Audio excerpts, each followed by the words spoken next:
So good evening students. Today we will see the current affairs analysis dated from 20th to 28th March வரைக்கும் உள்ளது.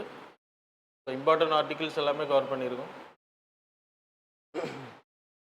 Okay, the first article related to the HDFC Bank ஓட CEO resigned from the post. So அதனால தான் அந்த issue. So it's because it's domestic systematically important bank. So there is a concept introduced in the Basel Norm 3, a globally systematically important bank, 2% of the global GDP அவங்களோட contribution இருக்கணும் அந்த பேங்கை பொறுத்த வரைக்கும், larger inter connectedness. So இந்தியாவில் இருக்கக்கூடிய எந்த பேங்குமே அந்த global systematically important bank கேட்டகரியில் இல்லை, too big to fall.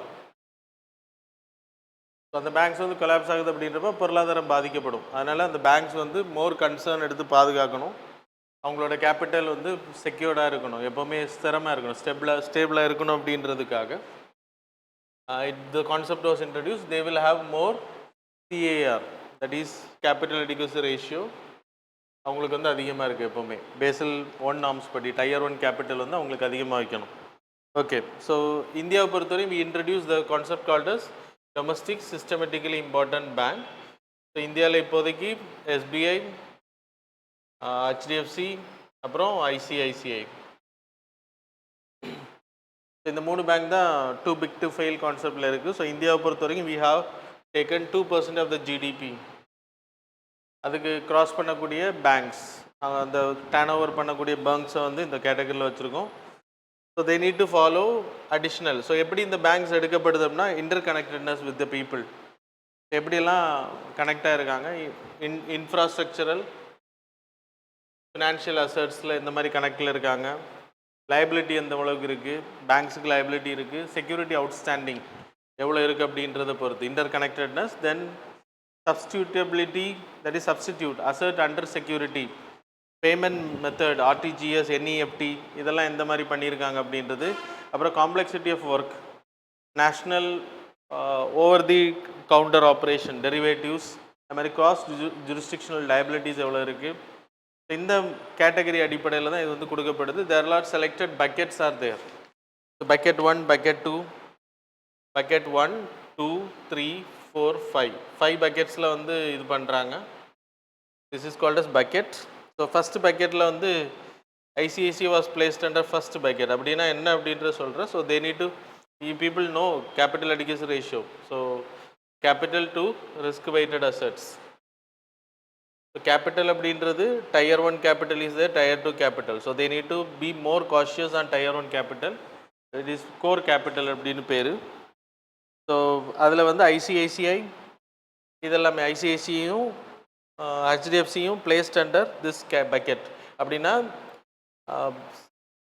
Capital adequacy ரேஷியோவில் டயர் 1 கேபிட்டலுக்கு வந்து இப்போ எக்ஸாம்பிள் 4% அப்படின்னா நார்மல் பேங்க்ஸ் ஃபாலோ பண்ணணும் அப்படின்னா தே need to follow extra 0.2%. they need to have buffer, that is capital வச்சுருக்கணும். அது மாதிரி SBI வந்து பக்கெட் 3ல் இருக்குது. அப்படின்றப்ப SBI having additional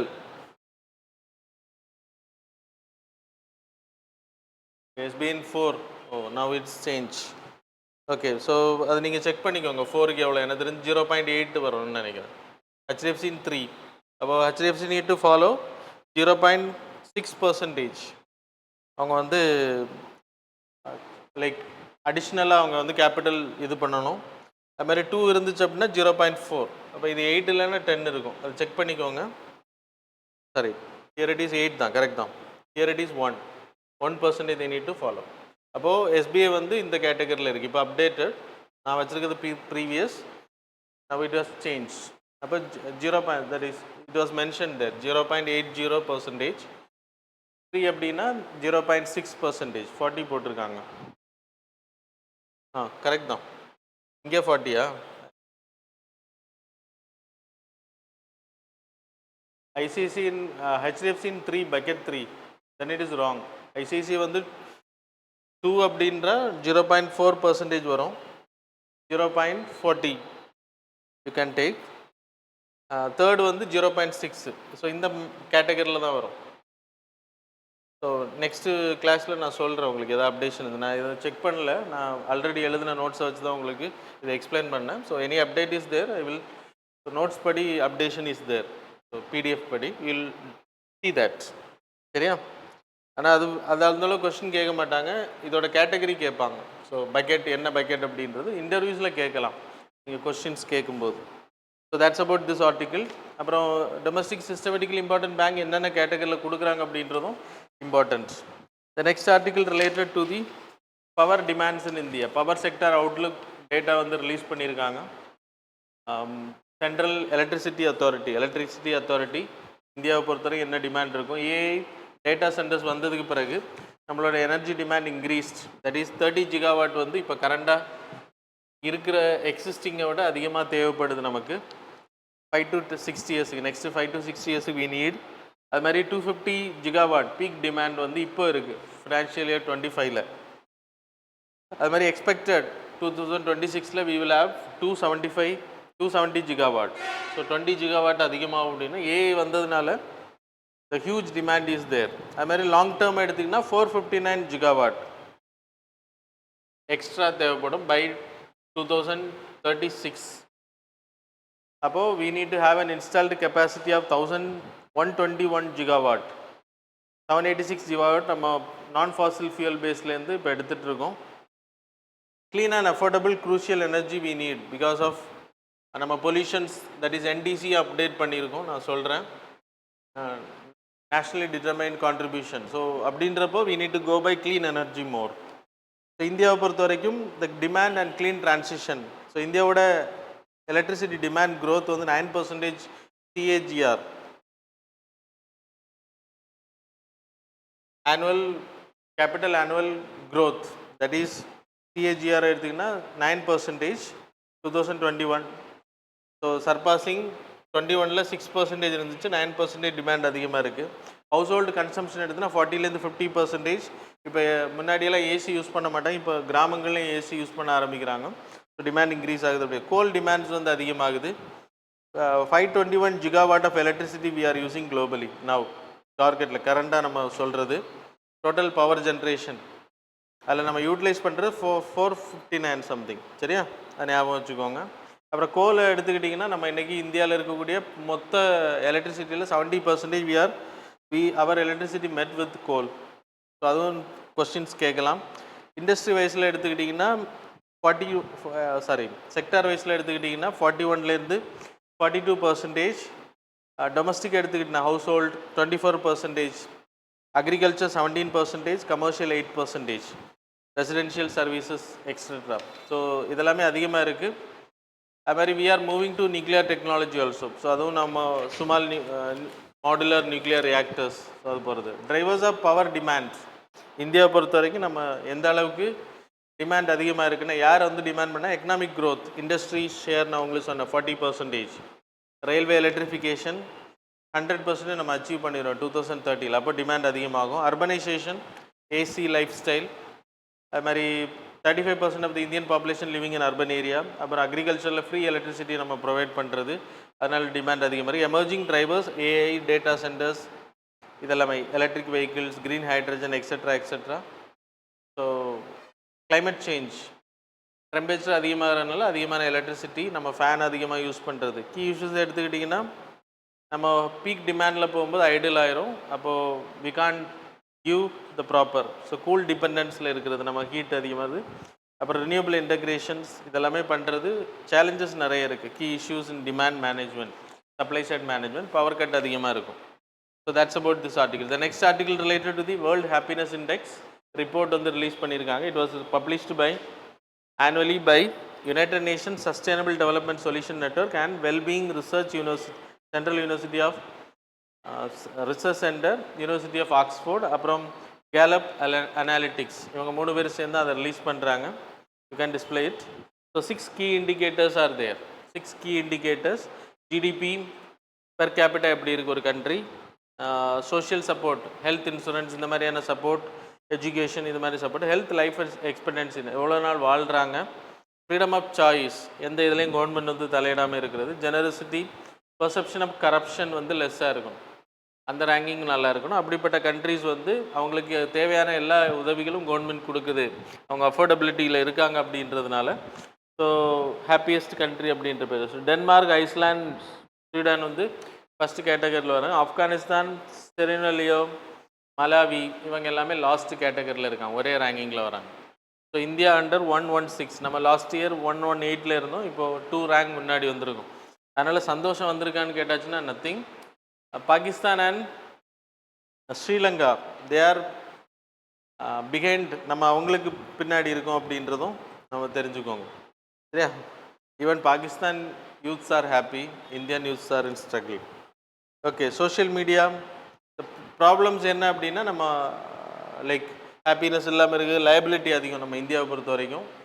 கவர்மெண்ட் வந்து பேர்டனை ஷிஃப்ட் பண்ணுறது பீப்புள் மேலே. So inflation is very high. So these are the things, சரியா?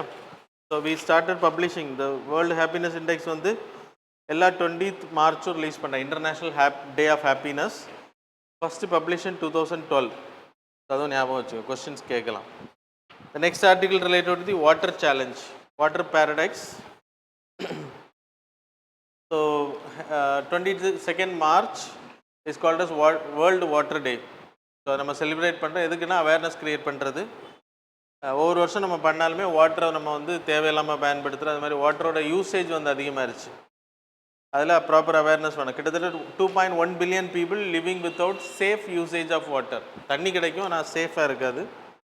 சஸ்டைனபிள் டெவலப்மெண்ட் கோலில் 2030 we need to achieve sanitized water, proper water for everyone, sanitation and water. தீமை எடுத்துக்கிட்டிங்கன்னா இந்த தீமை வச்சு கொஸ்டின்ஸ் கேட்பாங்க. United Nation water, United Nation coordination mechanism on water and sanitation, இதான் அந்த தீம் இந்த வருஷத்துக்கானது. அதில் மெயினாக வாட்டர் அண்ட் கிளேஷியர் அப்படின்னு டார்கெட் பண்ணுறாங்க. வாட்டர் அண்ட் கிளேஷியர் அப்படின்றத டார்கெட் வச்சுருக்காங்க. Water crisis situation in India, 18% of the world population. India வந்து பாப்புலேஷனில் 18% of the world population. 4% of is fresh water availability, per capital availability அப்படின்னா 1816 கியூபிக் மீட்டர்ஸ்லேருந்து 1486 கியூபிக் மீட்டர்ஸாக குறைஞ்சிருக்கு 2021. நம்ம வந்து அப்ரோச் ஸ்கேர்சிட்டி த்ரெஷ்ஹோல்டு 1000 கியூபிக் மீட்டர்ஸாக குறையும் அப்படின்னு சொல்லுவோம். ஸ்ட்ரெஸ் அதிகமாகும். வாட்டர் ஸ்ட்ரெஸ் எடுத்திங்கன்னா 600 million people in India they are in extreme stress அப்படின்னு சொல்லப்படுது. இந்த ரிப்போர்ட்டு ரொம்ப இம்பார்ட்டன்ட். இந்த report reason climate change. 11% Indo Gangetic plain ஏரியாலலாம் தண்ணி ஸ்கேர்சிட்டி அதிகமாக இருக்குது. Because decline of agricultural practice கம்மியாக இருக்குது. மெல்ட் ஐஸ் வந்து அதிகமாக மெல்ட் ஆகி போகிறதுனால அங்கே வாட்டர் ரீசார்ஜ் ஆகலை. அப்புறம் more than 80% of the population now lives in district vulnerable to water crisis, water ப்ராப்ளத்தில் இருக்காங்க. அப்புறம் less green water reserve, that is stored water in soil, அது வந்து ரொம்ப கம்மியாக இருக்குது. காரணம் evaporation, climate change is a reason. நம்ம மரங்கள் எல்லாம் அழிக்கிறது, கிராஸை ஃபுல்லாக எடுக்கிறது. ஸோ இதெல்லாமே ரீசன். அப்புறம் unsustainable agricultural practices, green storage வந்து கம்மியாகிறது, green storage. Okay, then farm sector insecure, that is water intensive crops அதிகமாக பயன்படுது. சுகர் கேன், பேடி இதெல்லாம் நம்ம அதிகமாக சோயிங் பண்ணுறோம். ப்ரொடக்டிவிட்டி ரொம்ப கம்மி. பெர் கியூபிக் மீட்டர் லைக் 0.5% தான் ப்ரொடக்டிவிட்டி, க்ராப் வாட்டர் ப்ரொடக்டிவிட்டியில் $0.52 per cubic metre of water நம்ம பயன்படுத்துறதுல ரொம்ப கம்மி. அது மாதிரி we are not targeting on circular water, சரியா? வேஸ்ட் வாட்டரை வந்து அக்ரிகல்ச்சருக்கு பயன்படுத்துறது, அதிலே நம்ம இந்த ட்ரீட்டட் வாட்டர் யூஸ் பண்ணுறது ரொம்ப கம்மி. இதெல்லாமே காரணம். அது மாதிரி பெங்களூரோட லேக் 262 81 குறைஞ்சிருக்கு. 1961 262 லேக்ஸ் இருந்துச்சு, இப்போ 81 குறைஞ்சிருக்கு. Water contamination is also very high. So these are the reasons. Okay, so we are having Jal Jeevan mission, இதெல்லாமே உங்களுக்கு தெரியும். அப்புறம் ஸ்மார்ட் வாட்டர் கிரிட் நம்ம அமைச்சிருக்கோம். அப்புறம் interlinking of water, river interlinking projects, இதெல்லாமே இந்தியாவோட projects related to this. The next article related to the forex reserve. Forex reserve 2 article இருக்குது. இன்னும் ஒரு ஆர்டிக்கிள் லாஸ்ட்டில் இப்போது அப்டேட்டட் வந்திருக்கு. ஸோ இது கிட்டத்தட்ட 8 நாளோட கரண்ட் அஃபேர்ஸ். அதனால் we have 20 more articles.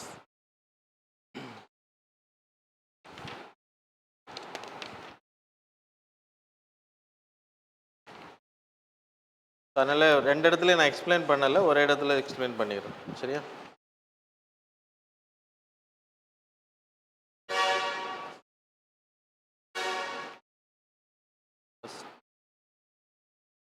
Okay. So forex reserve, exchange ரிசர்வுக்கான ரீசன் இந்தியா அன்னைக்கு கிரைசிஸில் இருக்கும்போதும் we having proper forex reserve கிட்டத்தட்ட 728 பில்லியன் இருந்துச்சு. இப்போ 10 பில்லியன் 12 பில்லியன் பக்கத்தில் குறைஞ்சிருக்கு. Because of this West Asia crisis we having our forex reserve for 8 மந்த்ஸுக்கு பக்கத்தில் நம்ம வந்து பேலன்ஸ் ஆஃப் பேமெண்ட் நம்ம எக்ஸ்போர்ட்டுக்கு நம்ம பே பண்ணுற அளவுக்கு நம்ம கேப்பபிலிட்டியில் இருக்கும். 1991 we had only for 3 months.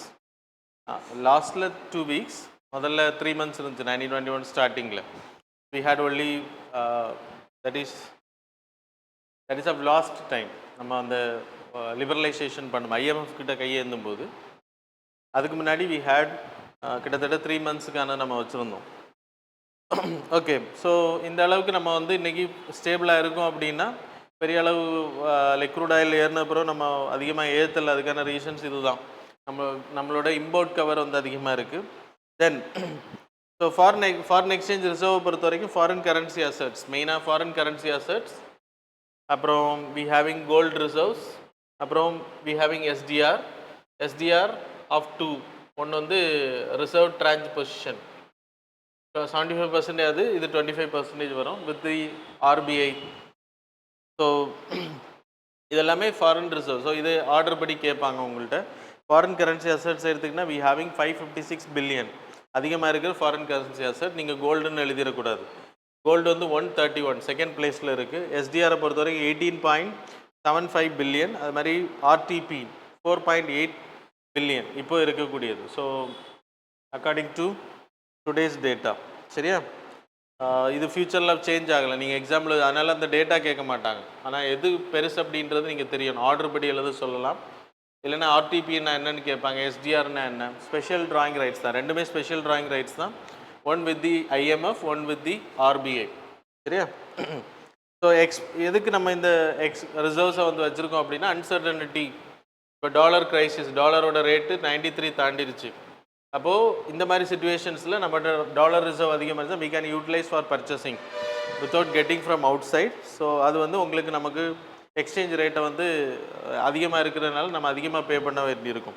அதனால் இந்த கரன்சி ரிசர்வ் நம்மகிட்ட இருக்கிறது இட் வில் ஹெல்ப் எக்ஸ்சேஞ்ச் ரேட்டில் வரக்கூடிய அந்த வாலட்டிலிட்டியை கம்மி பண்ணுறது, கண்ட்ரோல் பண்ணுறது, ஸ்டேபிள் பண்ணுறது ஹெல்ப் பண்ணும்.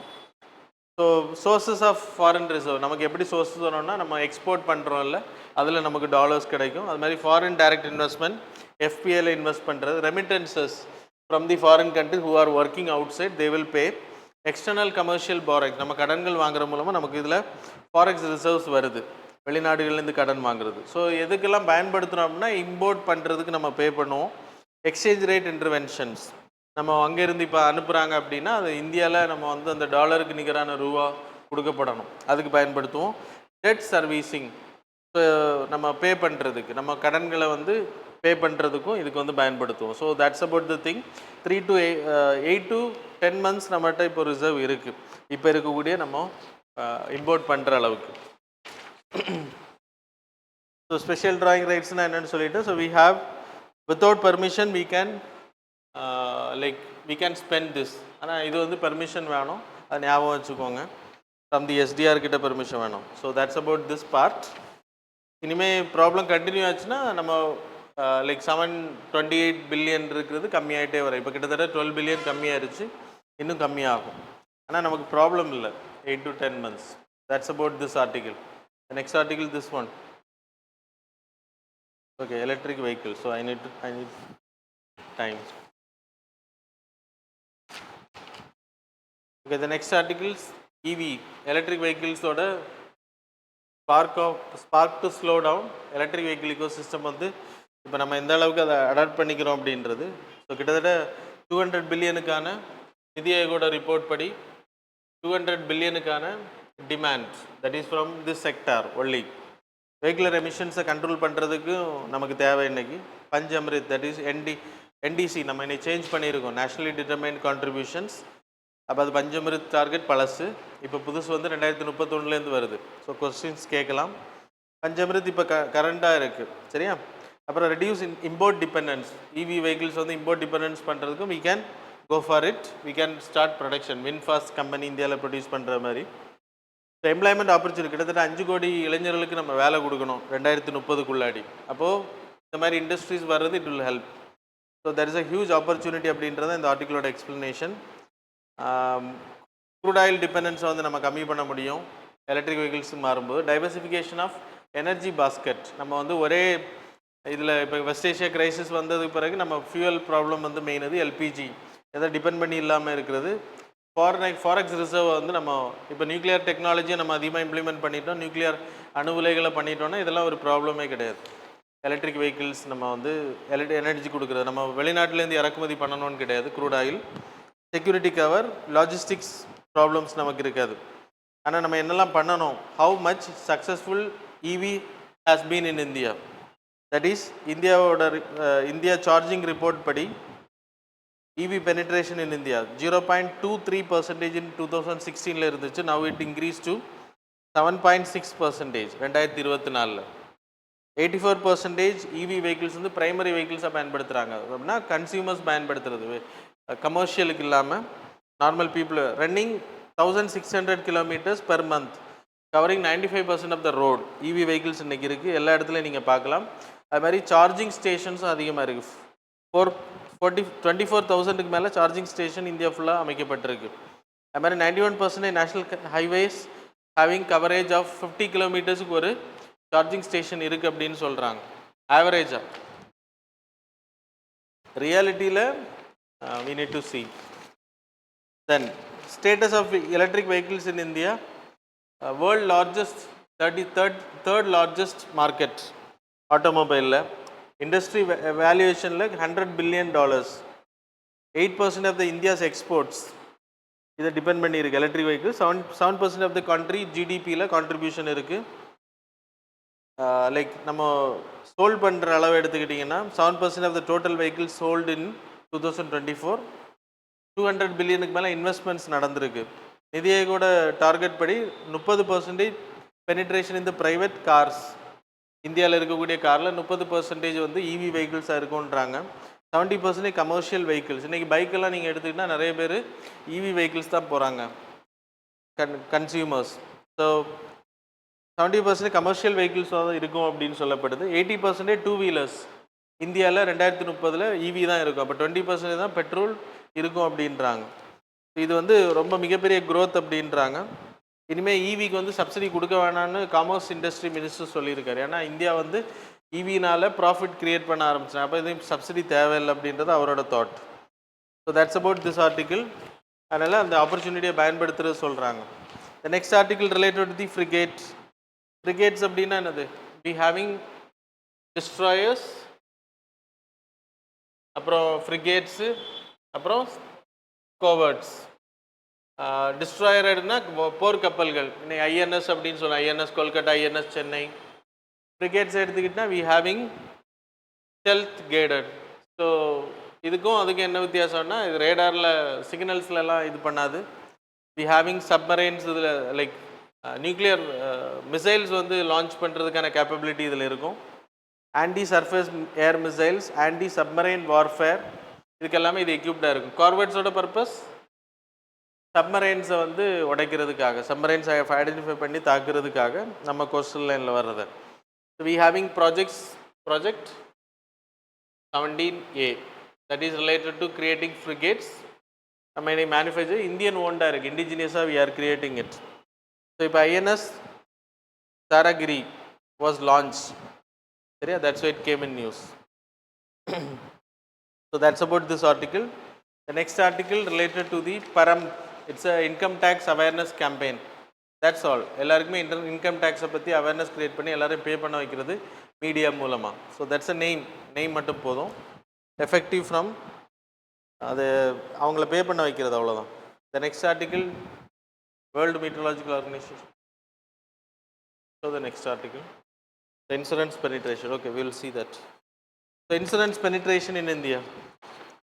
ஸோ இன்சூரன்ஸ் செக்டாரில் வந்து நம்ம எப்படி இருக்கோம் அப்படின்றது, வேர்ல்டு இன்சூரன்ஸ் ஆவரேஜாக கவர் பண்ணியிருக்கக்கூடிய life insurance 2.9%, non life insurance அப்படின்னா மோட்டார் வெஹிக்கிள்லாம் 4.2% வேர்ல்டு லெவலில். இந்தியாவை எடுத்துக்கிட்டிங்கன்னா 2.8% லைஃப் இன்சூரன்ஸ் நம்ம பண்ணியிருக்கோம்.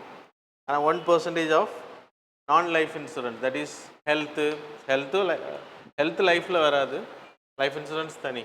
சரியா? Social security for everything. ஹெல்த்துன்றது தனி. நான் லைஃப் இன்சூரன்ஸ் வந்து 1% தான் பண்ணி, வேர்ல்டு ஆவரேஜில் இது ஈக்குவலண்ட் ஆகுது. ஆனால் இதில் வந்து இல்லை, மோட்டார் வெஹிக்கிள்ஸ் இதெல்லாம் நிறைய பேர் போடுறதில்ல. அப்புறம் நம்ம லைஃப் இன்சூரன்ஸ் ப்ரீமியம் பேமெண்ட் அது வந்து இன்க்ரீஸ் ஆகிருக்கு அப்படின்னா லைஃப் இன்சூரன்ஸ் செக்டார் வந்து வளர்ந்துருக்கு அப்படின்றாங்க. கிராஸ் ப்ரீமியம் ரிட்டர்ன்ஸ் நான் லைஃப் இன்சூரன்ஸ் அதுவும் வந்து வளரதான் செய்து இந்தியாவோட இன்சூரன்ஸ் செக்டார் வந்து க்ரோ ஆகுது அப்படின்னு தான் சொல்கிறாங்க. ஸோ இந்தியாவில் லைஃப் இன்சூரன்ஸ் போடுறவங்க எல்ஐசி போன்ற நிறுவனங்களில் போடுறது அதிகமாக இருக்குது. அது மாதிரி பப்ளிக் ப்ரைவேட் எடுத்துக்கிட்டிங்கன்னா அதர் நான் லைஃப் இன்சூரன்ஸ் கேட்டகரி வந்து ப்ரைவேட்டையும் சார்ந்து போகிறாங்க அப்படின்னு சொல்லப்படுது. இப்போ மோட்டார் வெஹிக்கிள், ஹெல்த் இன்சூரன்ஸ் இதெல்லாமே வந்து ப்ரைவேட்டில் போடுறாங்க அப்படின்றது அதெல்லாம் நமக்கு புள்ளி விவரங்கள் தான். லைஃப் இன்சூரன்ஸ் என்ன ஹெல்ப் பண்ணோம் அப்படின்னா எக்கனாமிக் க்ரோத்தில் எப்படி contribute like mobilisation of resources. இந்த லைஃப் இன்சூரன்ஸ் 30-60 வருஷத்துக்கு 50 வருஷத்துக்கு நீங்கள் போடுறீங்கன்னா அந்த பணம் எல்லாமே எல்ஐசி கிட்டே இருக்கும், இல்லைனா கம்பெனிஸ் கிட்டே இருக்கும்.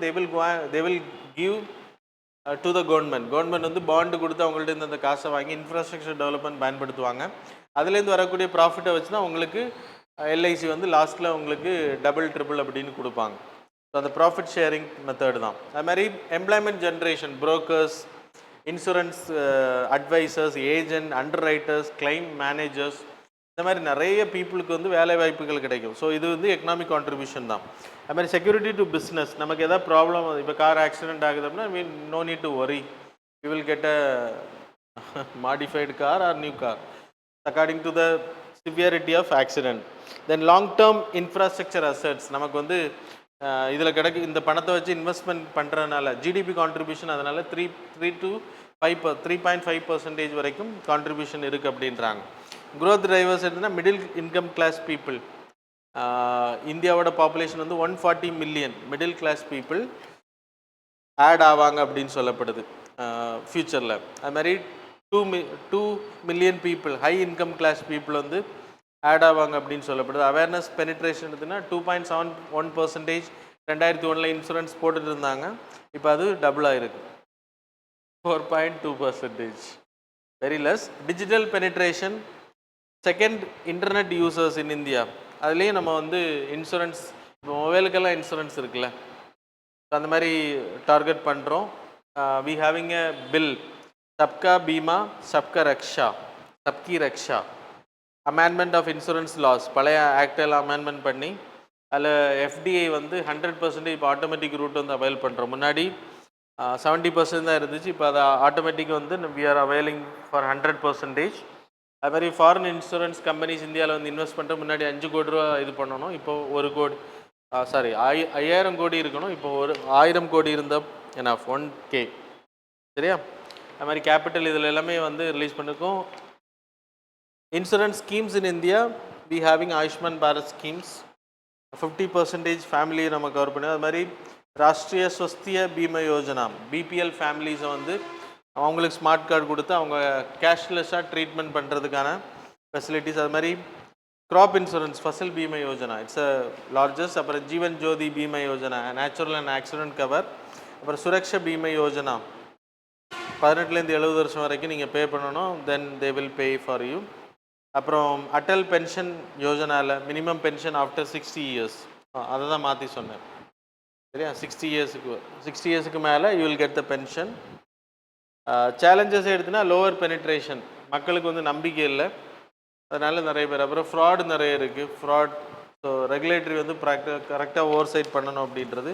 அது மாதிரி இன்றைக்கி எலெக்ஷன் கமிஷன் பேரில் லிங்க் அனுப்புகிறாங்க உங்கள் எலெக்ஷன் கமிஷன் ஐடியை செக் பண்ணுறதுக்கு. So if you click it's a spam, அது எலெக்ஷன் கமிஷனே சொல்லியிருக்காங்க. So be careful about datas, links, unnecessary links. Election commission will not send any links, RBI send பண்ணாது, அதெல்லாம் ஞாபகம் வச்சுக்கோங்க. So that's about this part. The next article related to the TB, tuberculosis. இந்தியாவில் we having TB, அதில் என்னெல்லாம் பண்ணியிருக்கோம் அப்படின்றது தான் இந்த article. Decade of TB campaign movement தமிழ்நாட்டில் we having a campaign movement, அது வந்து எந்த அளவுக்கு சப்போர்ட்டிவாக இருக்குது அப்படின்றத இந்த ஆர்டிகளோட எக்ஸ்ப்ளனேஷன். டிபியை பொறுத்த வரைக்கும் tuberculosis caused by a bacterium called as mycobacterium tuberculosis. Lungs affect பண்ண உங்களுக்கு தெரியும். Pulmonary TB, extra pulmonary TB also தான் வெளி சைடும் அட்டாக் பண்ணுறதுக்கான வாய்ப்புகள் அதிகம். We having treatment of 6 months. Drug resistant இல்லாத டிபின்னா 6 months கொடுப்பாங்க. ட்ரக் ரெசிஸ்டன்ட்னா 18 to 24 2 years வரைக்கும் ட்ரீட்மெண்ட் வந்து ப்ரொவைட் பண்ணுவாங்க. மெயின் காஸ் ஆஃப் டிபி என்னென்னா ட்ரக் ரெசிஸ்டன்ஸ் அதிகமாக இருக்கிறது. நம்ம நார்மல் மெடிசன் கொடுத்தா ஏற்றுக்க மாட்டேங்குது. ஒரு வாட்டி டிபி வந்தவங்களுக்கு திருப்பி வராதுன்னு சொல்லுவாங்க. ஆனால் டிபி பேஷண்ட்ஸ் கரெக்டாக அந்த ட்ரக் எடுக்கலை அப்படின்னா ஆன்டிபயோட்டிக் ரெசிஸ்டன்ஸ் க்ரியேட் ஆகி திருப்பி அவங்க இன்ஃபெக்ட் ஆகிறதுக்கான வாய்ப்பு இருக்குது. அதுக்கு பிறகு தே need to take over dose, heavy doses. Under nutrition, diabetes, pollution, smoking, HIV patients அதிகமாக டிவியில், ஏன்னா ஹெச்ஐவி இம்யூனிட்டி கம்மியாக இருக்கும். அப்போ டிபிக்கு அவங்க ப்ரோனாக இருக்காங்க. நிறைய பேர் டிபியில் இறந்து போகிறவங்க ஹெச்ஐவி பேஷண்ட்ஸாக இருக்காங்க. காரணம் அவங்களுக்கு இம்யூனிட்டி பவர் ரொம்ப கம்மி. Crowding and poor ventilation, diagnostic delays இருக்குது இந்தியாவில். இன்சிடென்ட்ஸ் ஆஃப் ரேட் எடுத்திங்கன்னா 1,00,187 பேருக்கு வருது அப்படின்றாங்க. மொர்டாலிட்டி ரேட் 1,00,000 பேரில் 21 பேர் இறந்து போகிறாங்க. ட்ரீட்மெண்ட் கவரேஜ் வந்து 92%, இன்னும் 8% கேப் இருக்குது. நமக்கு 100% இன்னும் ட்ரீட்மெண்ட் நம்ம கொடுக்கல. அது காரணம் நிறைய பேர் வெளியில் சொல்கிறது கிடையாது, ப்ரைவேட்டாக ட்ரீட்மெண்ட் எடுக்கிறது. ஏன்னா அவங்களுக்கு அது ஒரு வாழ்நாள் அஃபெக்ஷன். ஹெச்ஐவி வந்து ஒரு பாலியல் ரீதியாக ஸ்ப்ரெட் ஆகக்கூடிய டிசீஸ், அதனால் அதை வெளியில் சொல்ல மாட்டாங்க நிறைய பேர். இந்த டிபி வந்துருச்சு அப்படின்னா நிறைய பேருக்கு வந்து சமுதாயத்தில் அந்த இமேஜ் பேர்டன் ஆகும். யூத்தாக இருக்காங்க அப்படின்னா அவங்களுக்கு திருமணம் ஆகிறதுல பிரச்சனைகள், அந்த மாதிரி இஷ்யூஸ் எல்லாம் இருக்கிறதுனால அது வந்து வெளியில் சொல்கிறது கிடையாது. அதனால தான் அந்த 8% கேப் இஸ் தேர். ஸோ கிட்டத்தட்ட 54,000 பீப்புள் ஹெச்ஐவி கூட இதில் இன்ஃபெக்ட் பண்ணியிருக்கக்கூடிய people in India.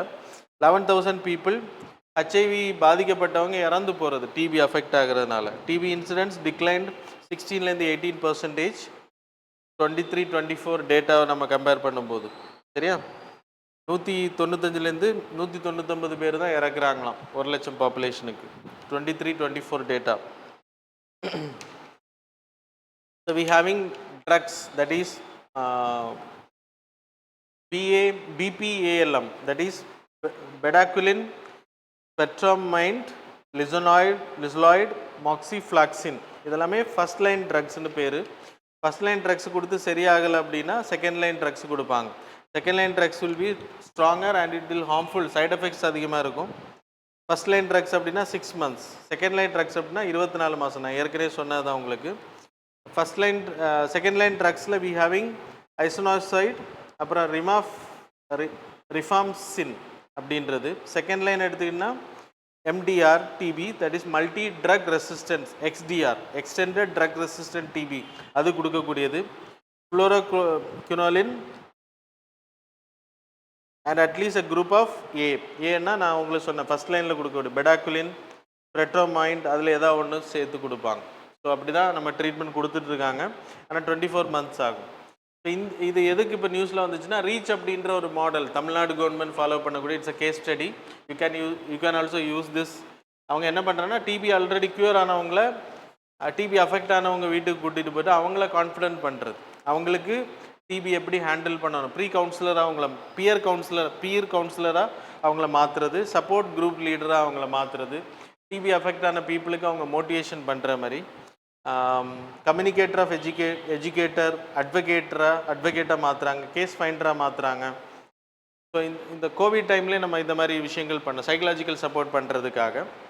Y TB so heavily stigmatise அப்படின்னா, பாவர்ட்டி அசோசியேஷன் அவங்களுக்கு ட்ரீட்மெண்ட் பண்ணுறதுக்கான வாய்ப்புகள், டிரான்ஸ்மிஷன் ஃபியர், மற்றவங்களுக்கு கடந்து போகும் அப்படின்றது, மேட்ரிமோனியல் இம்பேக்ட், கல்யாணம் ஆகுறதுல problem, gender diminution, children, transgender communities வந்து இவங்க எல்லாமே வெளியில் சொல்லாமல் இருக்காங்க அப்படின்னு சொல்லப்படுது.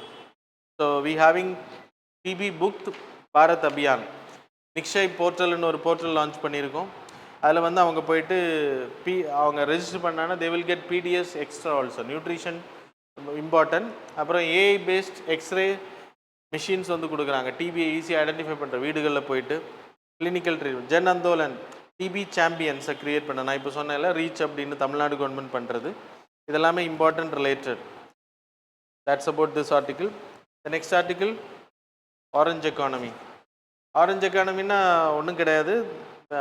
Like we having lot of people இன்னைக்கு யூடியூப்பில் audio visuals, music, publishing, gaming, visual arts, cultural heritage, content yoga, இந்த மாதிரியான விஷயங்களில் கண்டென்ட் போடுறது.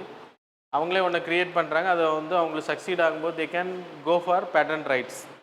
ஸோ அதை வந்து டெவலப் பண்ணுறதுக்காக இந்த கான்செப்டை உருவாக்குனது யார் அப்படின்னா ஃபெலிப்பி விட்ராகோ. எனக்கு எழுதுறதுக்கு time. Felipe Buitrago and Ivan Duque. So இவங்க 2013 இந்த கான்செப்டை இன்ட்ரடியூஸ் பண்ணுறாங்க. அப்படின்னா creativity sector, creativity, technology, culture, அப்புறம் இன்டெலெக்சுவல் ப்ராப்பர்ட்டி ரைட்ஸ், அதில் வந்து they can get some benefits also.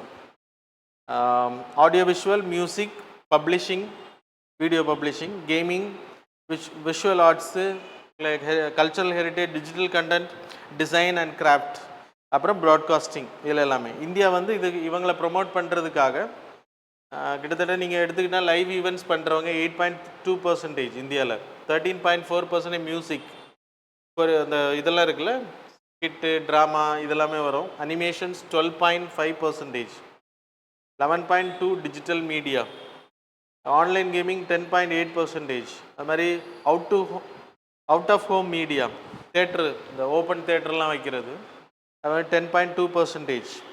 So இப்படி கான்ட்ரிபியூஷன்ஸ் இருக்குது இந்தியாவை பொறுத்த வரைக்கும். அதனால் நம்ம என்ன பண்ணியிருக்கோம், நேஷ்னல் ஏஐ ஸ்கில் இனிஷியேட்டிவ், அவங்களுக்கு வந்து ட்ரைனிங் கொடுக்குறோம். அவங்கள கூப்பிட்டு வச்சு 15,000 யூத்தை வந்து ட்ரெயின் பண்ணுறோம். இதுக்கு they will be given foundational AI learning. ஏன்னா ஏஐ மூலமாக அவங்க வீடியோ, இப்போ ஒரு ஒரு என்ன சொல்கிறது, கண்டென்ட் க்ரியேட்டர்ஸாக இருந்தீங்கன்னா, விஷுவல் கண்டென்ட் க்ரியேட்டர்ஸ் அப்படின்றப்ப அட்ராக்ட் அதிகமாக இருக்கும். அதனால் அவங்களுக்கு அந்த ட்ரைனிங் கொடுத்து அவங்க மனசில் நினைக்கிற ஸ்டோரியை வந்து without any person they can create and digital.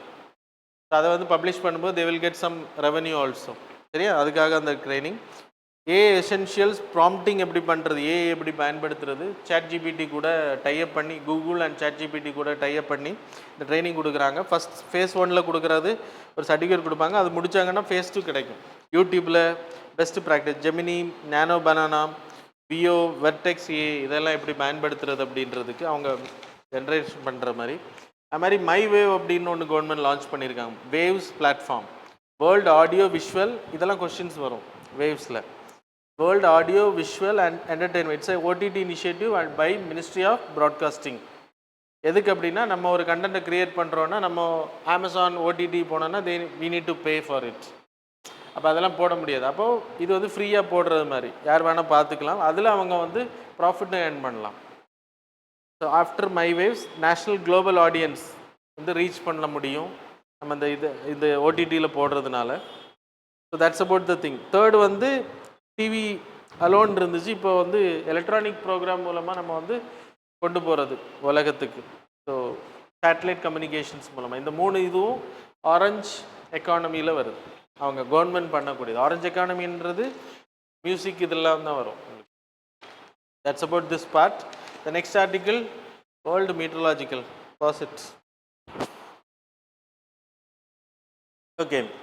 The next article related to the World Meteorological Organization oda State of Climate Report. So நமக்கு climate change எதனால நடக்குது, heat trap ஆகிறது இதெல்லாம் நமக்கு தெரியும். We having carbon dioxide emissions last decade வந்து ரொம்ப அதிகம் அப்படின்னு சொல்லப்படுது. கிட்டத்தட்ட 50% higher than the pre industrial டைமில் நம்ம ரிலீஸ் பண்ண ஹீட்டை விட அதிகம் carbon dioxide level emissions வந்து அதிகம். Comparison to the highest in the 2 million years, 2 million இயர்ஸுக்கு முன்னாடி கம்பேர் பண்ணும்போது, அந்த ஆவரேஜை நம்ம கம்பேர் பண்ணும்போது இட்ஸ் வெரி ஹை அப்படின்னு சொல்லப்படுது. அது மாதிரி மீத்தேன் ரெக்கார்டு ஹை, 8 லேக் இயர்ஸ்க்கு முன்னாடி இருந்ததை விட ரொம்ப அதிகம் அப்படின்னு சொல்லப்படுது அந்த ஆவரேஜாக பார்க்கும்போது. நைட்ரஸ் ஆக்சைடு அதே மாதிரி தான், 8 லட்சம் வருஷங்கள் இல்லாத அளவுக்கு நம்ம நைட்ரஸ் ஆக்சைடு எமிஷனும் அதிகம். குளோபல் எமிஷன் வந்து இந்த 2024 தான் ஹையஸ்ட் இயர், 2025 ஹையஸ்ட் இயராக சொல்லியிருக்காங்க. சரியா, லாஸ்ட் டீகேடில் நான் சொல்கிறது. Renewable energy we are moving but coal still occupying the area அப்படின்றது இந்த ரிப்போர்ட் சொல்லுது. அது மாதிரி கார்பன் டை ஆக்சைடை பொறுத்தவரைக்கும் குளோபல் வார்மிங் பொட்டன்ஷியலில் 1, அது நமக்கு தெரியும்ல. கார்பன் டை ஆக்சைடை விட மீத்தேன் கேஸோட 80 டைம்ஸ் வந்து அதோட சிவியாரிட்டி. கார்பன் டை ஆக்சைடு என்ன பண்ணணும்னா ஹீட்டை ட்ராப் பண்ணும். அது ஹீட்டை ட்ராப் பண்ணுறதை விட மீத்தேன் கேஸ் ஹீட்டை ட்ராப் பண்ணுறது 80 மடங்கு அதிகம் அப்படின்னு சொல்லப்படுது. அது மாதிரி nitrous oxide 273 times higher. So இதெல்லாமே கண்ட்ரோல் பண்ணலை அப்படின்னா we will go into a problem அப்படின்றதான். அது மாதிரி அல்பிடோ எஃபெக்ட் அப்படின்னா ஓஷன்ஸும் வந்து இப்போ கார்பன் சீக்வஸ்ட்ரேஷன் அதிகமாக பண்ணுது. குளோபல் வார்மிங்னால ஓஷன்ஸும் அதிகமாக வெப்பமடையுது. அதனால் என்ன ஆகுதுன்னா அதோட ப்ளூ கலர் தன்மை அது கொஞ்சம் கொஞ்சமாக இழந்து போகுதுன்றாங்க. பிளாக் ஓஷனாக மாறிட்டு இருக்கு. அப்படி மாறும்போது என்ன ஆகும் அப்படின்னா ரிஃப்ளெக்டிவிட்டி எஃபெக்ட் கம்மியாகும். அல்பிடோ எஃபெக்ட் அப்படின்றது how much heat we will reflect, the sunlight we will reflect back, அப்படியே ரிஃப்ளெக்ட் பண்ணுறது. ஐஸ் வந்து அதிகம், க்ளவுட்ஸ் ரிஃப்ளெக்ட் பண்ணோம். அது வச்சு ஒரு வாட்டி கொஸ்டின் கேட்டாங்க. ஃப்ரெஷ் அண்ட் ஸ்னோ 80லேருந்து 90% they will reflect back. Oceanic water 6 to 10%. இப்போ அது பிளாக் வாட்டராக மாறும்போது அந்த ப்ளூ கலர் தன்மையை இழக்கும் போது ரிஃப்ளெக்டிவிட்டி கம்மியாகும். அப்போ அது absorb more. Forest 10 to 25%, desert வந்து 30 to 40%. ஸோ டெசர்ட் கொஞ்சம் அதிகம் பார்த்துக்கோங்க. ஓஷியானிக் வாட்டரை விட டெசர்ட் அதிகம். இது ஒரு வாட்டி கேட்டாங்க, யார் வந்து அதிகமாக ரிஃப்ளெக்ட் பேக் பண்ணுவாங்க, அல்பிடோ எஃபெக்ட் எங்கே அதிகமாக நடக்கும்ன்றது கொஸ்டின்ஸில் வரலாம். பாலிசி பர்செப்ஷன் இந்தியன் கவர்மெண்ட் என்னெல்லாம் பண்ணியிருக்காங்க அப்படின்னா we having green protection, carbon capture storage utilisation, CCUS. Remember, resilient infrastructure, early warning system, shield the vulnerable community people. We having policy to protect 480 million people in India exposed to extreme heat in India. 2050 நம்ம அப்படி போவோம்னு சொல்லப்படும். மும்பை கொல்கட்டா எல்லாமே தண்ணி வந்து ஏறுறதுக்கான வாய்ப்பு அதிகம். Marina beach எல்லாம் தண்ணி இப்போ ட்ரிபிளிங்கன் வரைக்கும் போயிடும். ட்ரிபிளிங்கன் வந்துச்சுன்னா அங்கே கீழே இறங்கி போயிடும். கரெக்ட் தானே? ஸோ ஒரு தொகுதியே காணாமல் போயிடும். Agricultural disruptions 45% we are depending on monsoon. அப்போ அது வந்து எராட்டிக்காக இருக்குது. இன்றைக்கி எல்லினோ வருது, மழை இருக்காது, ப்ரொடக்ஷன் கம்மியாக வாய்ப்பு இருக்குது. கிளேஷியல் ரிட்ரீட், தேர்ட் போல் த ஹிமாலயன், அது வந்து ரிட்ரீட் ஆகுறதுல ரெஸ்டரேஷனில் ரொம்ப ப்ராப்ளம் இருக்குது. உருகுது, ஆனால் ரெஸ்டரேஷன் ரொம்ப கம்மியாக இருக்குது. சைக்ளோன்ஸ் அதிகமாகுது. முன்னாடி எப்பயாச்சும் சைக்ளோன் வரும், இப்போ வருஷத்தில் 2-3 சைக்ளோன் வந்துடுது. பிலிப்பைன்ஸ் இங்கே தான் அதிகமாக இருக்கும். இப்போ அதே மாடலில் இந்தியாவுக்கும் வர ஆரம்பிச்சிருச்சு. Water scarcity 40% India may face water stress by 2030. Already we are in water stress தான். தண்ணியை ஃப்ரீயாக நம்ம குடிக்கல, வாங்கி தானே குடிக்கிறோம். அப்போ it's a money minded. So stress will be there. GDP impact 2.8% of GDP ஆனுவலாக வந்து நமக்கு அஃபெக்ட் ஆகிறதுக்கான வாய்ப்பு இருக்குது கிளைமேட் சேஞ்சினால. இது இன்னும் அதிகம்தான். டைரெக்டாக 2.8 சொல்கிறாங்க, இன்டைரக்டாக நிறைய இருக்கும். தண்ணி இல்லைன்னா வேலை செய்கிறது கம்மியாகும். பீப்புள் வேலை செய்யலைன்னா என்ன ஆகும்? முன்னாடி 4 o'clock வரைக்கும் ஒர்க் பண்ணுவாங்க, இப்போ 1 o'clock வைண்ட் அப் பண்ணுறாங்க because of heat. Okay, that's about this part. Then next article, corruption. Okay, corruption perception index 2025 data. அது யார் ரிலீஸ் பண்ணாங்கன்னா டிரான்ஸ்பரன்சி இன்டர்நேஷ்னல் அப்படின்றது. அதை வச்சு இந்தியாவை கம்பேர் பண்ணுறாங்க. இந்தியா என்ன ரேங்கிங்கில் இருக்குது. ஆல்ரெடி நான் இந்த கன்சம்ஷன் பர்செப்ஷன் இண்டெக்ஸ் வந்து இன்ஸ்டாகிராமில் போட்டேன் உங்களுக்கு ஆர்டிக்கிள். 91 ரேங்க் இந்தியா 182 கண்ட்ரீஸில் 39 ஸ்கோர் வாங்கியிருக்காங்க. இது எப்படி கணக்கெடுக்கிறாங்க அப்படின்னா 0 to 100 அப்படின்ற ஒரு ரேங்கிங் வச்சு. 0 அப்படின்னா ஹை கரப்ட் கண்ட்ரி ஸ்கோர், 100னா ஹை கிளீனஸ்ட் கண்ட்ரி. டென்மார்க் வந்து 89 ஸ்கோரில் ஃபஸ்ட்டு பிளேஸில் இருக்காங்க. ஃபின்லாண்ட் 88 எடுத்து செகண்ட் பிளேஸில் இருக்காங்க. சிங்கப்பூர் வந்து தேர்ட் பிளேஸில் இருக்காங்க 84. We are at 91st. பாதி 182 கண்ட்ரீஸில் பாதி. கரப்ஷன் வந்து ரொம்ப அதிகமாக இருக்குது. கரப்ஷன் எங்கே அதிகமாக இருக்கோ அங்கே பீப்புள் வந்து ஹாப்பியாகவும் இருக்க முடியாது. ஏன்னா அவங்களுக்கான பாலிசிஸ், என்டர்பிரனர்ஷிப் எல்லாம் பண்ண முடியாது. நிறைய பாலிசி, நிறைய லைசன்ஸ் ராஜ் ஸ்கீமெல்லாம் இருந்தப்போ எல்லாத்துக்குமே பெர்மிஷன் வாங்கணும் அப்படின்றப்போ அதை கம்பெனி ஆரம்பிக்கிற அப்போ வேலை வாய்ப்புகள் எப்படி வரும்? அதனால தான் அதெல்லாம் மாற்றினாங்க. இன்னும் ஒரு கம்பெனி ஆரம்பிக்கிறதுக்கு இருக்கக்கூடிய அந்த கம்பல்சம் ப்ராசஸை வந்து குறைக்கணும் அப்படின்றாங்க. பியூரோக்ராட்டிக் தலையிடுறது குறைக்கணும் அப்படின்றது. ஸோ இந்தியாவோட பெர்ஃபார்மன்ஸை எடுத்துக்கிட்டிங்கன்னா 38லேருந்து 41 ஓவர் த லாஸ்ட் டீகேடில் நம்மளோட ரேங்கிங் ஸ்கோர் நான் சொல்கிறது. கரப்ஷன்ஸ் வந்து அதிகமாக இருக்குது. ரேங்கிங் வந்து 91ல் இருக்கும். Better than Bangladesh and Pakistan. அதுதான் சொல்ல முடியும். Similar to Sri Lanka, slightly below China, China having 42. அப்புறம் எக்கனாமிக் இம்பேக்ட் ஆஃப் கரப்ஷன் எடுத்துனா 5% குளோபல் வந்து ஜிடிபி, குளோபல் ஜிடிபி வந்து கரப்ஷனால் பாதிக்கப்படுது. ஒரு பிளாக் எக்கானமி தனியாக நடந்துட்டு தான் இருக்குது. இந்தியாவை எடுத்துக்கிட்டிங்கன்னா 0.5% டைரெக்டாக ஜிடிபி பாதிக்கப்படுதுன்றாங்க. இன்டைரக்டாக 1. இப்போ நிறைய பேர் கம்பெனி ஆரம்பிக்கணும்னு வருவாங்க, ப்ராசஸ் அதிகமாக இருக்குனால அப்படியே விட்டுருவாங்க. அப்போ அது ஜிடிபியில் கான்ட்ரிபியூஷன் வராது தானே, அது ஒரு ப்ராப்ளம். ஃபார்மா ஸ்டார்ட் அப் கிட்டத்தட்ட 998 ரெகுலேஷன்ஸ் இருக்கான். அவ்வளோ காம்ப்ளை பண்ணி அவங்க கம்பெனி ஆரம்பிக்கிறதுக்கு சும்மாவே இருக்கலாம்னு யோசிப்பாங்க, அவ்வளோ ப்ராப்ளம் இருக்குன்றாங்க. ஸோ இந்தியாவை எடுத்துன்னா கரப்ஷன் வந்து கம்மியானதுக்கு ரீசன் வந்து we introduce direct benefit transfer. முன்னாடி கவர்மெண்ட் கொடுக்கக்கூடிய சம்பளங்கள், எம்ஜி நரேகாவில் கொடுக்குற எல்லாமே கையில் தான் கொடுப்பாங்க. அதில் 10 ரூபா 20 ரூபா கொள்ளை அடிக்கிறதுக்கான வாய்ப்பு அதிகம். இப்போ எல்லாமே அக்கௌண்ட்டில் போகிறதுனால யாரும் எடுக்க முடியாது. டைரக்ட் டிஜிட்டல் பேமெண்ட் சப்சிடிஸ் எதுவாக இருந்தாலும் டைரெக்டாக பே பண்ணுறாங்க. இன்றைக்கி நம்ம ஃபோன்பே பயன்படுத்துகிறோம், ஸ்கேனர்ஸ் எக்ஸெட்ரா, பில் எல்லாமே டைரெக்டாக. ஈவன் இன் ரோட் டிராஃபிக்கில் முன்னாடி ரொம்ப கரப்ஷன் இருந்துச்சு, இப்போ எல்லாமே நீங்கள் கியூஆர் பேமெண்ட் பண்ணுறீங்க.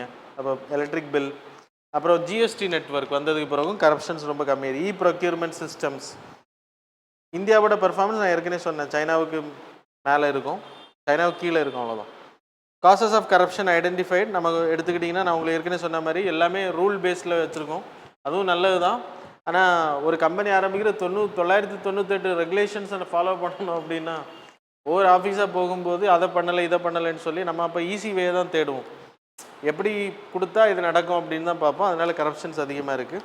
So that's about this article. Way ஃபார்வர்டில் நீங்கள் எழுதிக்கோங்க.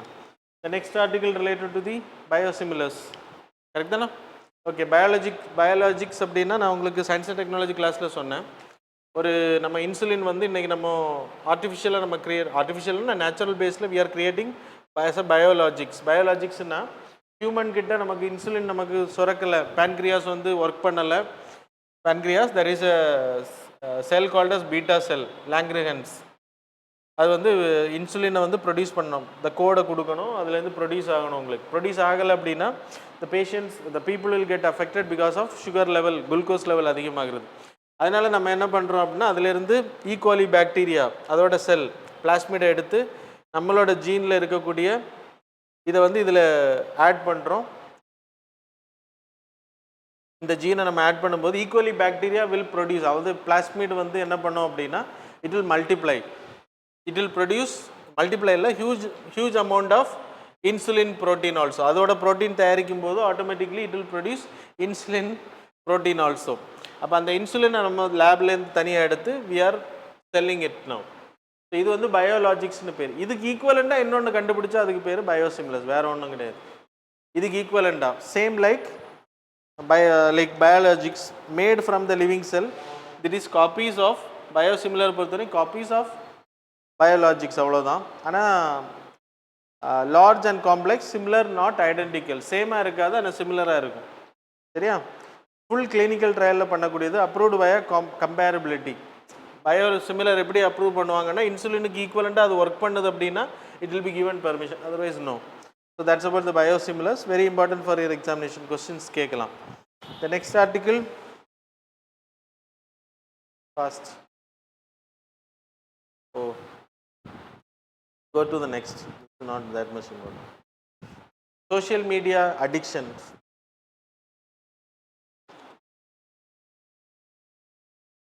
சோஷியல் மீடியா அடிக்ஷனை பொறுத்த வரைக்கும் இன்றைக்கி ரொம்ப ப்ராப்ளமேட்டிக். உங்களுக்கு தெரியும், ஃபுல்லாக சோஷியல் மீடியானா என்னென்னு தெரியும்ல, ஃபேஸ்புக், வாட்ஸ்அப், இதெல்லாம் தான் சோஷியல் மீடியா. தெரிலன்னா கற்றுக்கோங்க. ஓகே. சோஷியல் மீடியா அடிக்ஷனுக்கான காரணம் என்னென்னா எக்ஸசிவ் யூஸ். அது மொபைல் இல்லாமல் வாழ முடியாது, மொபைல் யூஸ் பண்ணாமல் மொபைலை பார்க்காம, இப்போ எல்லாருமே எந்திரிக்கும் போது மொபைலை பார்த்துட்டு தான் எந்திரிக்கிறீங்க. That is very dangerous. Continue despite harm. நம்ம அப்படி அல்காரிதம் வந்து நம்ம பார்க்கக்கூடிய வீடியோக்கு ஈக்குவலான வீடியோ எடுத்து கொடுத்துட்டே இருக்கும், நீங்களும் பார்த்துட்டே இருப்பீங்க, உங்கள் டைமே போயிடும். படிக்கிற ஸ்டூடெண்ட்ஸ் வேலை பார்க்குற இடத்துல எல்லாம் இந்த ரீல்ஸ் பயன்படுத்துறது it's a harm. Magnitude of problem, இந்தியாவோட கண்டஸ்ட்னா India second largest of social media users in the world. எல்லாத்துலேயும் செகண்ட் தான். எதெல்லாம் ஒஸ்ட்டாக இருக்கோ அதில் எல்லாம் நம்ம டாப்பில் இருப்போம், எதெல்லாம் நல்ல விஷயம் அதில் எல்லாம் 91 ரேங்கில் இருப்போம். கரெக்ட் தானா? ஸோ ஆவரேஜ் யூஸ் எடுத்துன்னா 2.5லேருந்து 3 hours நம்ம பெர் டே யூஸ் பண்ணுறாங்கன்னு சொல்லப்படுது. ஆவரேஜாக நிறைய பேர் மொபைல் யூஸ் பண்ணாதவே இருக்காங்க. அப்படியெல்லாம் ஆவரேஜ் எடுத்த பிறகு 3 hours per day Indian citizen. 970 million internet users, இது எக்கனாமிக் சர்வேல சொல்லப்பட்டிருக்கு. So it's a valid data.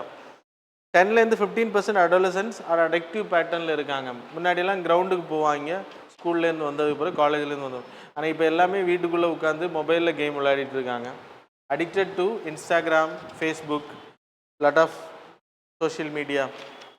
So முதல்ல என்ட்ரி ஆகுறாங்க, அதுக்கப்புறம் ரொட்டீன் அதை பயன்படுத்துகிறாங்க, அப்புறம் ஐசோலேட்டட் ஆகிடுவாங்க. ஒரு ரூமுக்குள்ளே போய் எங்கேயாவது இல்லை மாடி மேலே எங்கேயாவது போய் உட்காந்துறாங்க. இம்பேக்ட் எடுத்துக்கிட்டிங்கன்னா ரியல் லைஃப் ஆக்டிவிட்டீஸ் எதுவுமே இருக்காது. சின்ன சின்ன ப்ராப்ளமாக அவங்களால ஃபேஸ் பண்ண முடியாது. ரொம்ப லைக் பயந்த தன்மையாக இருப்பாங்க, எல்லாத்துக்குமே பயப்படுறது அந்த மாதிரி இருப்பாங்க. ப்ராப்ளமை சால்வ் பண்ண தெரியாது அவங்களுக்கு. Attempts to negative impact, that is impact attempt to reduce the usage.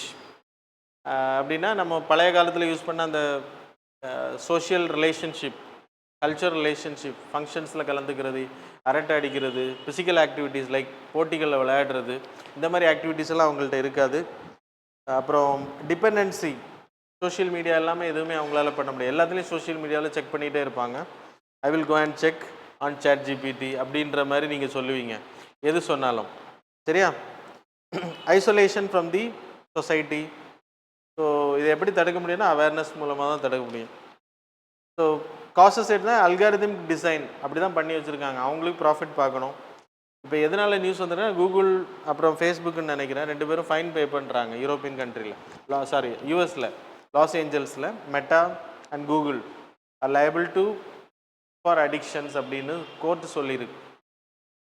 So இதெல்லாம் நீங்கள் யூஸ் பண்ணலாம். Psychological factors, fear of missing out, FOMO உங்களோட டேர்ம் இதெல்லாம், Gen Z terms. Need for validation, like, share. ஒரு ஃபோட்டோ போடுறீங்கன்னா லைக் வரலன்னா suicide பண்ணுறீங்க. என்ன சொல்ல, சரியா? லைக் வரல என்ன இல்லாமல் சூசைட் பண்ணுவாங்க. இன்ஸ்டாகிராமில் ஹஸ்பண்ட் அண்ட் ஒய்ஃப்னு பயங்கரமாக இருந்தவங்க டிவோர்ஸ் ஆகுறாங்க. இப்போ அது ஊர் ஃபுல்லாக தெரியுது. அதான் சொல்கிறேன், சோஷியல் மீடியா எந்த அளவு ஹார்ம்ஃபுல்லாக இருக்குது அப்படின்றது. அப்புறம் socio cultural factors, that is peer pressures, influencer culture. 10 கோடி இன்ஃப்ளூயன்சர்ஸ் இருக்காங்கன்னு சொல்லப்படுது. 147 கோடி மக்களில் 10 கோடி ஆக்டர்ஸ் இருந்தால் எப்படி இருக்கும், அதே மாதிரி இருக்காங்க இன்றைக்கி. இன்ஃப்ளூயன்சர்ஸ் ஆக்டர்ஸோட ஆடெல்லாம் எடுத்துகிட்டு போகிறாங்கப்பா. இன்றைக்கி ஆட் மார்க்கெட்டிங் வந்து ஃபுல்லாக இன்ஃப்ளூயன்சர்ஸை டார்கெட் பண்ணுறாங்க. அப்புறம் சீப் டேட்டா, இன்றைக்கி 5G வந்ததுக்கு பிறகு இன்றைக்கி டேட்டா வந்து ஃப்ரீயாக கிடைக்குது உங்களுக்கு. பேண்டமிக் எஃபெக்ட், இன்றைக்கி வைஃபை பாஸ்வேர்டு கூட யாரும் கேட்க மாட்டேங்கிறீங்க, அந்த அளவுக்கு உங்களுக்கு ஃப்ரீயாக கொடுக்குறாங்க. Impacts, mental health, depressions, problem solving இருக்காது, சின்ன சின்ன விஷயத்துக்கு பயப்படுவாங்க, ஒதுங்கி ஓடுவாங்க. Cognitive and behavioural effects, sleep disruptions, தூக்கம் கெடுறது. அப்போ அவங்க எப்படி ஆக்டிவாக இருப்பாங்க, ப்ரொடக்டிவாக இருக்க மாட்டாங்க. சோஷியல் கான்சிக்வன்சஸ்னால் சைபர் புல்லிங், தனிமைப்படுத்தப்படுதல், அவங்கள்ட்ட ஈஸியாக பணத்தை பிடுங்கலாம். நீங்கள் எல்லாத்துலேயும் போய் ஏதாச்சும் ஒரு சேட் பண்ணிடுறீங்க, அப்புறம் அவங்க அதை எடுத்து வச்சு மிரட்டுவாங்க, you need to pay for it. அப்புறம் weakening of real world. Economic impact எடுத்திங்கன்னா ரெடியூஸ் ப்ரொடக்டிவிட்டி, உங்களெல்லாம் வச்சு கம்பெனி எப்படி நடத்த முடியும், அதான் problem. Digital distraction in work space, work ஃபோர்ஸில் வேலை செய்ய வேண்டிய நேரத்தில் சும்மா நோண்டிகிட்டு இருப்பீங்க, படிக்க வேண்டிய நேரத்துலையும் நோண்டுறீங்க, வேலை செய்ய வேண்டிய நேரத்துலையும். எத்திக்கல் அண்ட் லீகல் எடுத்திங்கன்னா டொபாக்கோ, ஆல்கஹாலை விட ரொம்ப கேடு அப்படின்றாங்க. Okay, social media regulation, we having information IT technology act 2000, அது நான் ஏற்கனவே சொல்லியிருக்கேன் உங்களுக்கு. That's about this article. The next article அது சொல்லியாச்சு, ஃபார் நெக்ஸ்ட்ப்பா same article. Udan revamped Udan 2.0, அதுக்கு வந்து கிட்டத்தட்ட 10,000 கோடி வந்து இப்போ அனௌன்ஸ் பண்ணியிருக்காங்க. எதுக்கு, VGF ஃபண்டுக்கு, வயபிலிட்டி கேப் ஃபண்டிங். அது மாதிரி மொத்தம் 28,840 கோடி அலோட்ஸ் பண்ணியிருக்காங்க நெக்ஸ்ட் 10 இயர்ஸ். உதான்ன்றது உதய்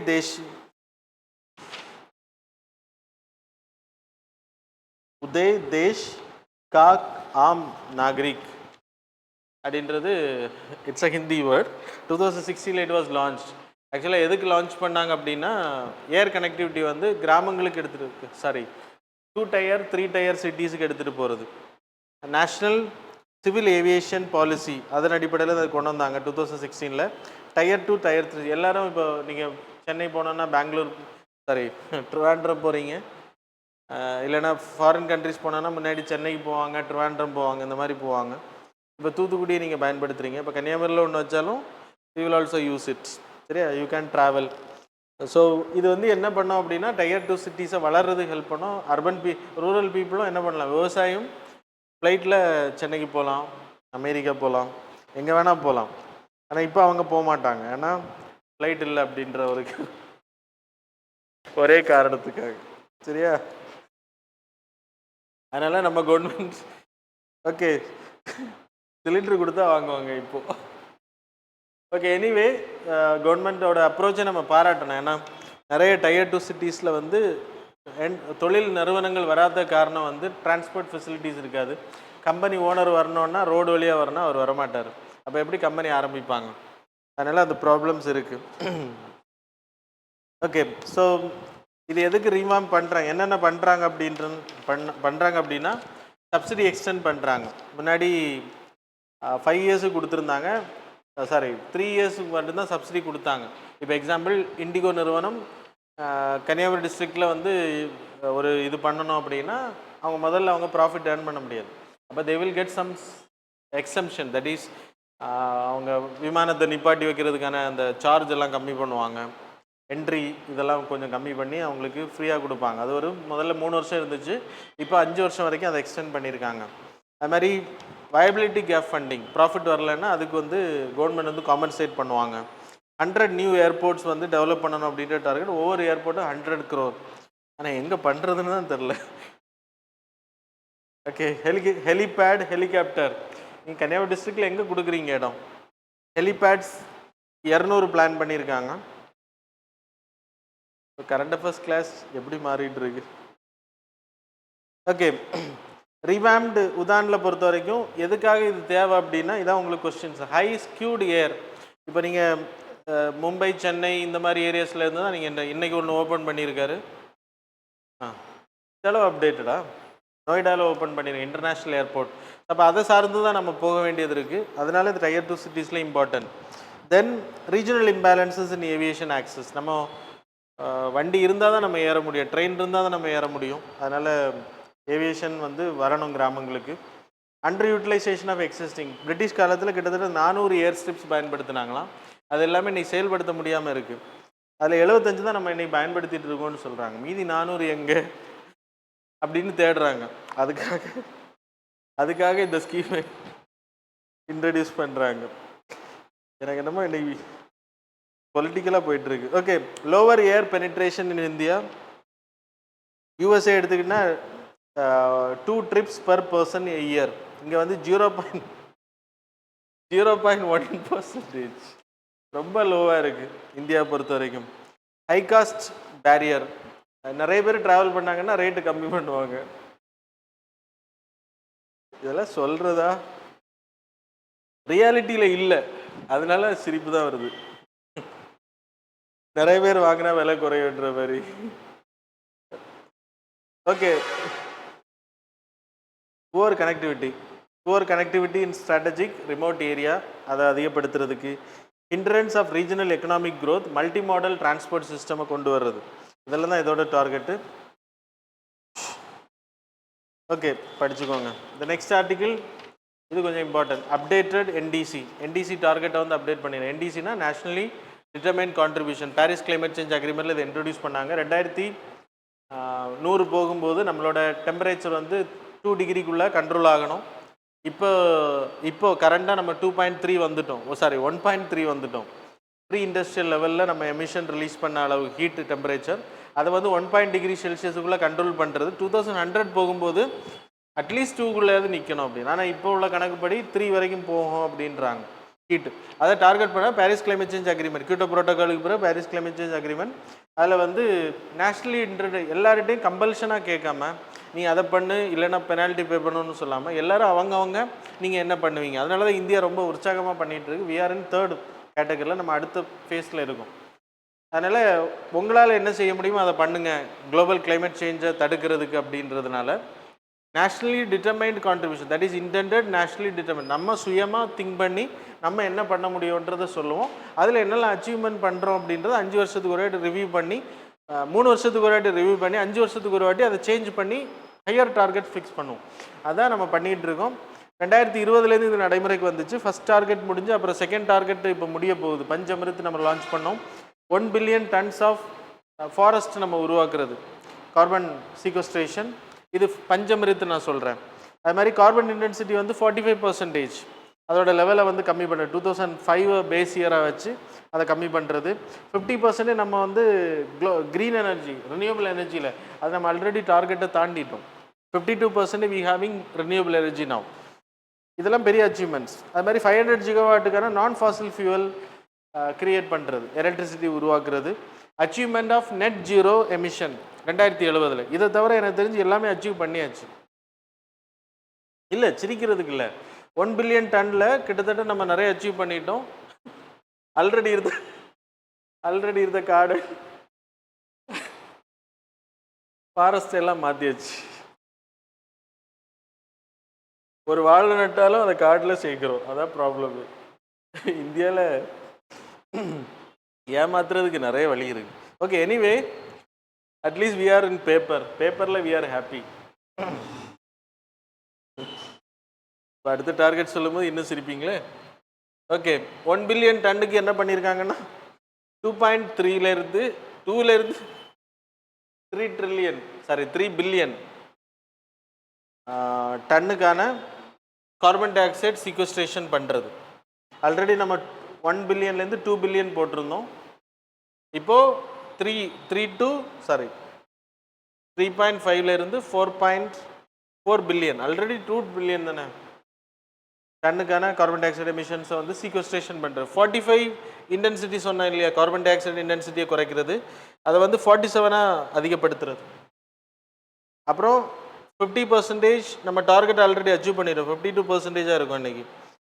என்னது, ஃபுல்ஃபில் தி ரினியூவபிள் எனர்ஜியிலேருந்து எனர்ஜி கிரியேட் பண்ணுற எலக்ட்ரிசிட்டி, அதை வந்து இப்போது 60% டார்கெட் வச்சு 3 தான் மாற்றிருக்காங்க. இதை வந்து 3.5லேருந்து 4 பில்லியன் டன்னுக்கான கார்பன் டை ஆக்சைடு எமிஷன்ஸை வந்து சீக்வஸ்ட்ரேஷன் பண்ணுறது. 50%லேருந்து 60 மாற்றிருக்காங்க ரினியூவபிள் எனர்ஜி சோர்ஸ். அப்புறம் 45லேருந்து 47, இந்த 3 இப்போ சேஞ்ச் பண்ணிடுது. இது எப்போ நடைமுறையில் வரேன்னா 2031லேருந்து 36 வரைக்கும். So it's a good thing. நம்ம ரொம்ப முன்னாடியே பண்ணிட்டோம்.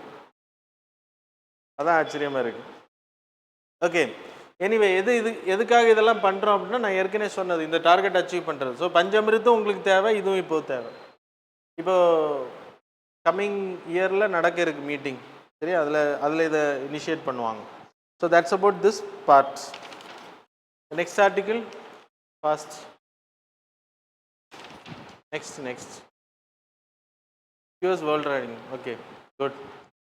ஃபைனலுக்கு முன்னாடியான article. So QS Quacquarelli Symonds அப்படின்ற ஒரு குளோபல் கன்சல்டன்சி, அவங்க தான் இந்த டேட்டாவை ரிலீஸ் பண்ணார், London based.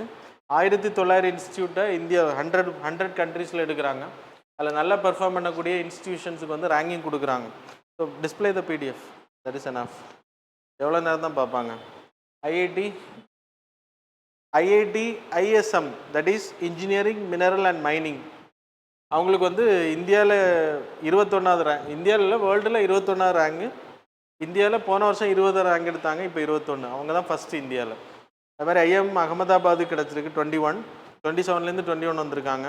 IIT Kharagpur engineering mineral mining வந்து 45 இருந்தாங்க போன வாட்டி, இப்போ 22 வந்திருக்காங்க.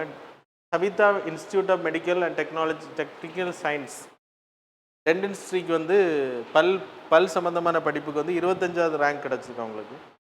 ஜேஎன்யூ டெல்லி டெவலப்மெண்டல் ஸ்டடீஸ்க்கு வந்து 26வது ரேங்க், 29லேருந்து 20. என்ன பேஸில் எடுக்கிறாங்கன்னா ரிசர்ச் டிஸ்கவரி, அதில் இருக்குது பாருங்கள், ரிசர்ச் டிஸ்கவரி மேலே இருக்கும். இந்த 5 lenses. Okay, research discovery, employable outcomes, learning experience, global engagement, sustainability.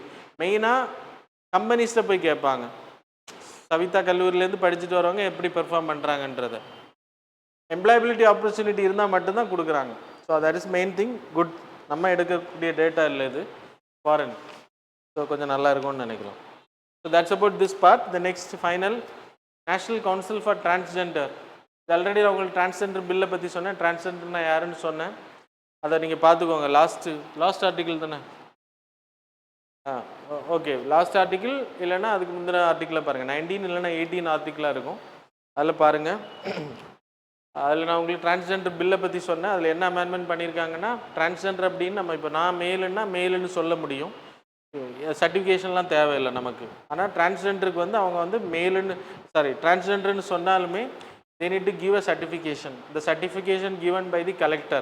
அப்போ கலெக்டர் வந்து சில டைமில் ஹராஸ்மெண்ட்டுக்கான வாய்ப்புகள் அதிகம், பியூரோக்ராட்டிக் அப்படின்றப்போ கலெக்டர் பார்க்க மாட்டாங்க, வேற ஒருத்தங்க எக்ஸாமின் பண்ணி சொல்லுவாங்க, சரியா, மெடிக்கல் ரிப்போர்ட் அந்த மாதிரி.